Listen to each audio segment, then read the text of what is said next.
क्योंकि यूपी की सियासत में तालिबान की एंट्री हो चुकी है और इस एंट्री के साथ बढ़त बनाने के लिए योगी सरकार ने एक अहम फैसला कर लिया है। यह फैसला है यूपी में अलग अलग जगहों पर एटीएस की यूनिट बनाने का, यानी यूपी के चप्पे चप्पे की निगहबानी अब एटीएस की ओर से की जाएगी।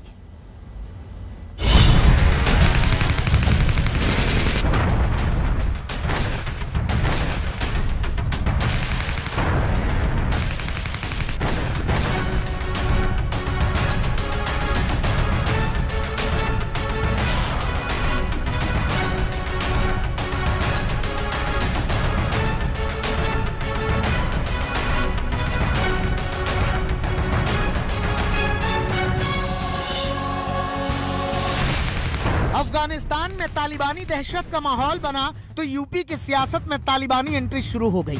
योगी सरकार ने आतंकवाद के खिलाफ एटीएस की एक नई यूनिट बनाने का बड़ा फैसला लिया तो सियासत आतंकवाद से होते हुए तालिबान तक पहुंच गई।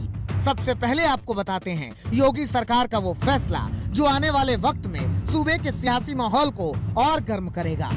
योगी सरकार ने यूपी के कई इलाकों में एटीएस की नई यूनिट बनाने का फैसला किया है। इसकी शुरुआत देवबंद से होगी। देवबंद के अलावा मेरठ, जेवर, बहराइच और श्रावस्ती में नई यूनिट खुलेगी। यूनिट खोलने के लिए जमीन का अधिग्रहण कर लिया गया है। एटीएस की यूनिट के लिए देवबंद में 2000 वर्ग मीटर का इलाका तैयार है। देवबंद के बाद जेवर एयरपोर्ट के सामने एटीएस के दूसरे बड़े ट्रेनिंग सेंटर के लिए करीब 3.5 एकड़ की जमीन भी तैयार की गई है।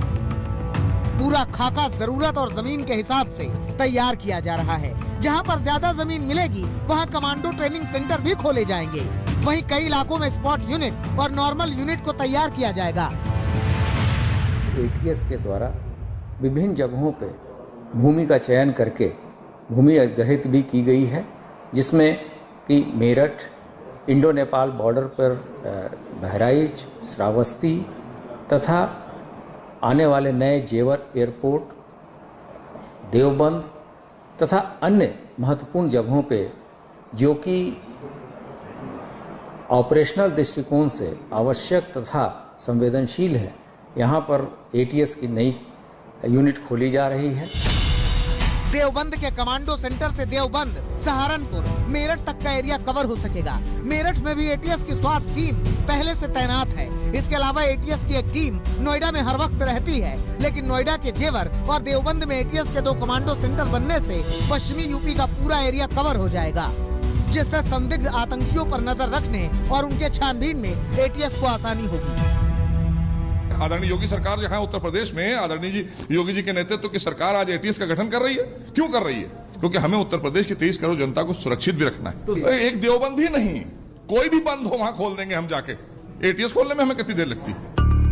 मामला आतंकवाद पर चोट और एटीएस को मजबूत करने का था, लेकिन सियासत तालिबान तक पहुंच गई, जिसकी शुरुआत शलभ मणि त्रिपाठी के ट्वीट के साथ हुई। तालिबान की बर्बरता के बीच यूपी की खबर भी सुनिए। योगी जी ने तत्काल प्रभाव से देवबंद में एटीएस कमांडो सेंटर खोलने का निर्णय लिया है।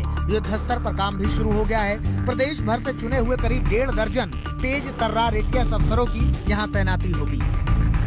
देवबंद को अगर एटीएस का कमांड सेंटर बन रहा है तो उसको गलत भाव से कोई अलग प्रकार से नहीं देखा जाना चाहिए।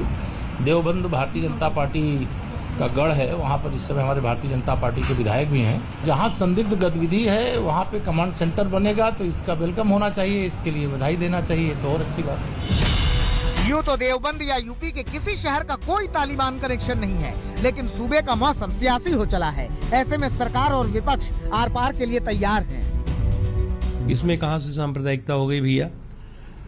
वो कोई सांप्रदायिक सेंटर बन रहा है क्या? वो तो सबके लिए बन रहा है ना। या वहाँ पे कोई अपनी मोनोपोली तय कर ली है कि साहब वहाँ पे ये चीज़ें हो ही नहीं सकती जो काम की मेन स्ट्रीम डेवलपमेंट के होंगे। देवबंद को लोग जानते हैं, सारी दुनिया में जानते हैं कि वो एक मुसलमानों के शिक्षा का एक केंद्र है। वहाँ धार्मिक शिक्षा दी जाती है। वही एटीएस का मुख्यालय खोला जाए या सेंटर खोला जाए, ये कुछ अजीब सा लग रहा है। योगी सरकार के इस फैसले को विरोधी सीधे यूपी चुनाव से जोड़ रहे हैं, जिन्हें लगता है कि सरकार माहौल बनाने की कोशिश कर रही है।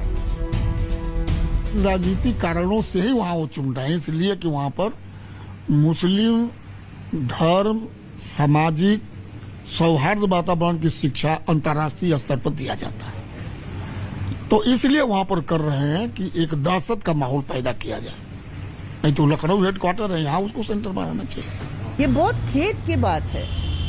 और मैं आपको बता रही हूँ, चुनाव के पहले इस प्रकार की और भी घोषणाएं और नीतियां और ये घटनाएं होने वाली है, इसलिए जनता को बहुत सचेत रहने की जरूरत है।